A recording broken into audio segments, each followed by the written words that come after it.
Germany থেকে বিশেষ সম্মান উপহার পেলেন মাগুরার নিশ্চিন্তপুর গ্রামের কৃষক আমজাদ হোসেন। এক অসাধারণ ভালোবাসার নজির স্থাপন করেছেন, যা আজ সারা দেশে পতাকা আমজাদ নামে পরিচিত। জার্মানির ফুটবলের প্রতি তার এই গভীর অনুরাগের সূচনা হয়েছিল এক অদ্ভুত অভিজ্ঞতার মধ্য দিয়ে। এক সময় গুরুতর অসুস্থ হয়ে পড়েছিলেন কৃষক আমজাদ হোসেন। এই অবস্থায় জার্মানির একটি ওষুধ সেবন করে তিনি সুস্থ হয়ে ওঠেন এবং সেই কৃতজ্ঞতাবোধ থেকেই দেশটির প্রতি তার এই অদম্য ভালোবাসা তৈরি হয়।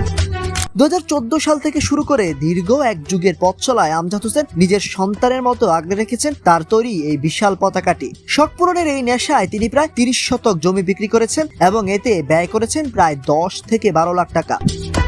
2014 সালে 3 কিলোমিটার দীর্ঘ পতাকা দিয়ে যাত্রা শুরু করা হলেও প্রতি বছরই পতাকার দৈর্ঘ্য বৃদ্ধি করেন। বর্তমানে এটি 7.5 কিলোমিটারে দাঁড়িয়েছে। এই পতাকাটি তিনি নিজের বসতঘরের একটি কক্ষে অত্যন্ত নিরাপত্তার সাথে সংরক্ষণ করে রাখেন। আমজাদ হোসেনের এই ব্যতিক্রমী উদ্যোগ কেবল গ্রামের মানুষের মাঝে সীমাবদ্ধ থাকেনি, বরং এটি উৎসবে রূপ নিয়েছে। নিশ্চিন্তপুর স্কুলের মাঠে যখন এই সুবিশাল পতাকা প্রদর্শন করা হয়, তখন ঢাকা, ফরিদপুর ও কুষ্টিয়া থেকে শত শত মানুষ তা দেখার জন্য ভিড় করেন। তার এই নিখাদ ভালোবাসার স্বীকৃতি হিসেবে বাংলাদেশে নিযুক্ত জার্মান রাষ্ট্রদূত 3 বার তার বাড়িতে গিয়েছেন এবং তাকে জার্মান ফ্যান ক্লাবের গর্বিত সদস্য পদ, সম্মাননা ও জার্সি উপহার দিয়েছেন। নিজের জীবনের শেষ এই সাধনা নিয়ে আমজাদ হোসেনের লক্ষ্য এখন বড়।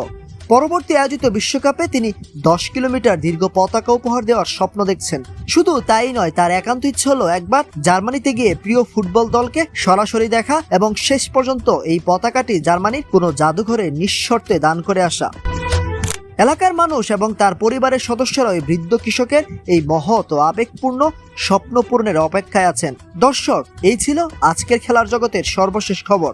2026 বিশ্বকাপ ফুটবলের গুরুত্বপূর্ণ সকল আপডেট পেতে সাবস্ক্রাইব করুন 71 স্পোর্টস চ্যানেলটি। আবারও দেখা হবে নতুন কোনো স্পোর্টস আপডেট নিয়ে। সবাই ভালো থাকুন, সুস্থ থাকুন, 71 স্পোর্টসের সঙ্গেই থাকুন। আল্লাহ হাফেজ।